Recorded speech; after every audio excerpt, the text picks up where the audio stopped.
വഖഫ് ഒരു ഇസ്ലാമിക സമ്പ്രദായമാണ്. അതിൻ കീഴിൽ ഒരു വ്യക്തി തന്റെ സ്വത്ത് മതപരം, സാമൂഹികം അല്ലെങ്കിൽ പരോപകാര പ്രവർത്തനങ്ങൾക്കായി ദാനം ചെയ്യുന്നു. ഈ സ്വത്ത് പിന്നീട് വഖഫ് ബോർഡിന്റെ അധീനതയിലാകുന്നു. ഈ സ്വത്ത് അല്ലെങ്കിൽ അതിൽ നിന്നുണ്ടാകുന്ന വരുമാനം പൊതുക്ഷേമ കാര്യങ്ങൾക്കായി മാത്രമേ ഉപയോഗിക്കാൻ പാടുള്ളൂ. വഖഫ് നിയമങ്ങളിൽ കാലാകാലങ്ങളിൽ ഭേദഗതി വരുത്തുകയും പുതിയ നിയമങ്ങൾ കൊണ്ടുവരികയും ചെയ്യുന്നു. എന്നാൽ വഖഫ് പ്രോപ്പർട്ടികളുടെ ശരിയായ മാനേജ്മെന്റ് ഇപ്പോഴും ഒരു പ്രശ്നമായി തുടരുന്നു. കാരണം അതിൻ്റെ ആനുകൂല്യം സാധാരണ മുസ്ലിങ്ങൾക്കും പാവപ്പെട്ട മുസ്ലിങ്ങൾക്കും സ്ത്രീകൾക്കും ലഭ്യമല്ല.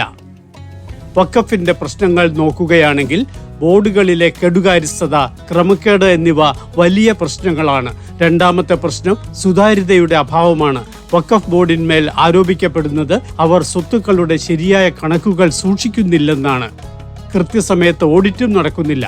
ഏത് ഉദ്ദേശത്തോടെയാണോ വഖഫ് രൂപീകരിച്ചത് അവ നിറവേറ്റപ്പെടുന്നില്ല. സ്കൂൾ, ആശുപത്രി, സമുദായക്ഷേമ പദ്ധതികൾ എന്നിവയ്ക്ക് പകരം വഖഫ് സ്വത്തുക്കൾ പലപ്പോഴും തർക്കത്തിനും രാഷ്ട്രീയത്തിനും ഇരയാകുന്നു. ഇതുകൂടാതെ വഖഫ് ബോർഡുകളിലെ സ്ത്രീകളുടെയും പിന്നോക്ക വിഭാഗങ്ങളുടെയും പങ്കാളിത്തം നാമമാത്രമാണ്.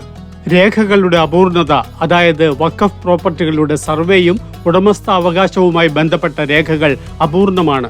ദീർഘകാലമായി കെട്ടിക്കിടക്കുന്ന കേസുകൾ, ഏകദേശം 31,999 കേസുകൾ തീർപ്പാക്കാതെ കിടക്കുന്നു.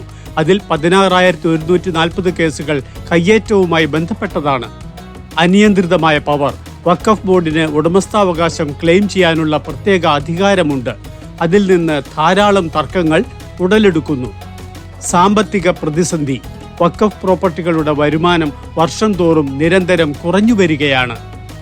ഈ പോരായ്മകൾ കണക്കിലെടുക്കുമ്പോൾ വഖഫ് നിയമത്തിൽ ഭേദഗതി ആവശ്യമായിരുന്നു. സർക്കാർ ഈ ആവശ്യകത മനസ്സിലാക്കുകയും ആവശ്യമായ ഭേദഗതികൾ വരുത്താൻ തീരുമാനിക്കുകയും ചെയ്തു. ഇതിനായി ഒരു സംയുക്ത പാർലമെന്ററി കമ്മിറ്റി JPC രൂപീകരിച്ചു. ഇതിൽ വഖഫിന്റെ നിലവിലെ അവസ്ഥ പഠിക്കുകയും രാജ്യമെമ്പാടുമായി 36 മീറ്റിംഗുകൾ നടത്തുകയും സ്റ്റേക്ക് ഹോൾഡേഴ്സുമായി വിശദമായി സംസാരിക്കുകയും നിരവധി കുറവുകൾ കണ്ടെത്തുകയും ചെയ്തു.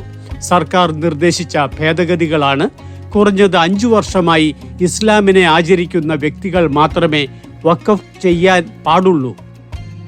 വഖഫ് ബൈ യൂസർ നീക്കം ചെയ്തു. ഇനി നിയമപരമായ പ്രമാണങ്ങളില്ലാതെ വഖഫ് പ്രോപ്പർട്ടികൾ ക്ലെയിം ചെയ്യാനാവില്ല. സ്ത്രീകളുടെ അവകാശങ്ങൾ ഉറപ്പാക്കുന്നു. സ്ത്രീകൾക്ക് അവരുടെ ന്യായമായ അവകാശം നൽകിയതിനു ശേഷം മാത്രമേ ഏതെങ്കിലും സ്വത്ത് വഖഫിന് നൽകാനാവൂ. ഡിജിറ്റലൈസേഷൻ അനിവാര്യം. വഖഫ് പ്രോപ്പർട്ടികളുടെ വിവരം 6 മാസത്തിനുള്ളിൽ ഓൺലൈൻ പോർട്ടലിൽ അപ്ലോഡ് ചെയ്യേണ്ടതുണ്ട്. സർക്കാർ പ്രോപ്പർട്ടികളുടെ സുരക്ഷ. സർക്കാർ ഭൂമിയെ വഖഫ് ആയി പ്രഖ്യാപിക്കുന്നതിന് മുമ്പ് മുതിർന്ന ഉദ്യോഗസ്ഥർ അന്വേഷിക്കേണ്ടത് ആവശ്യമാണ്. വഖഫ് ബോർഡുകളുടെ പുനഃസംഘടന.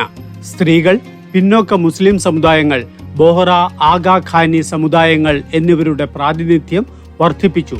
ആർട്ടിക്കിൾ 40 നീക്കം ചെയ്തു.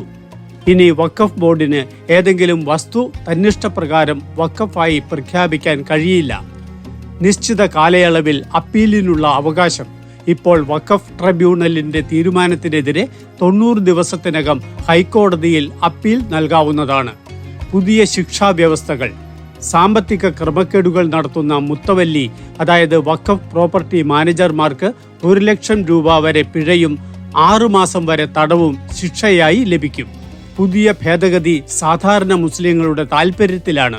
കാരണം വഖഫ് ഭേദഗതി ബിൽ 2024 ലക്ഷ്യം സുതാര്യത, ഡിജിറ്റലൈസേഷൻ, ജുഡീഷ്യൽ പരിഷ്കരണങ്ങൾ എന്നിവയിലൂടെ വഖഫ് പ്രോപ്പർട്ടികളുടെ ശരിയായ വിനിയോഗം ഉറപ്പാക്കുക എന്നാണ്.